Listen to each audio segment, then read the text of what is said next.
Argentina 2-0 Canada. Football ইতিহাসে একমাত্র দল হিসেবে টানা 3টি বড় আন্তর্জাতিক টুর্নামেন্টের শিরোপা জিতেছে স্পেন।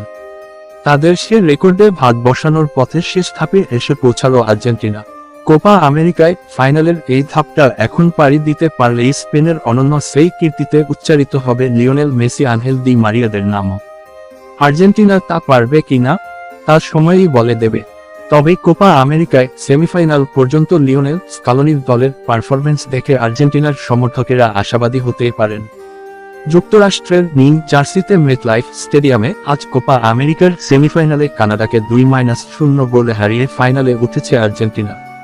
ম্যাচের 22 মিনিটে হুলিয়ান আলভারেজের গোলের পর 51 মিনিটে দ্বিতীয় গোলটি মেসির। 2021 কোপা আমেরিকা জয়ের পর 2022 বিশ্বকাপও জিতেছে আর্জেন্টিনা। এবারও লাতিন আমেরিকান শ্রেষ্ঠত্বের টুর্নামেন্ট শিরোপা ঘরে রেখে দেওয়ার সুযোগ স্কালোনির দলের সামনে। গত বিশ্বকাপে আর্জেন্টিনার সেমিফাইনাল ম্যাচে তাকালে কেউ কেউ 2-4ও মিলিয়ে নিতে পারেন।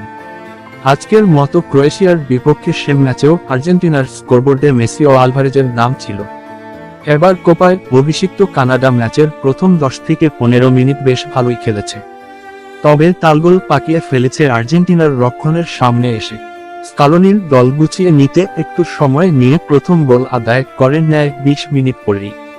কানাডার রক্ষণে বক্স থেকে বেশ সামনে দুই ডিফেন্ডার অ্যালিস্টার জনস্টন ও মায়েন্স বোম্বিতোর মাঝখানে ওত পেতে ছিলেন আলভারেজ। অপেক্ষা ছিল শুধু একটি থ্রু পাসের।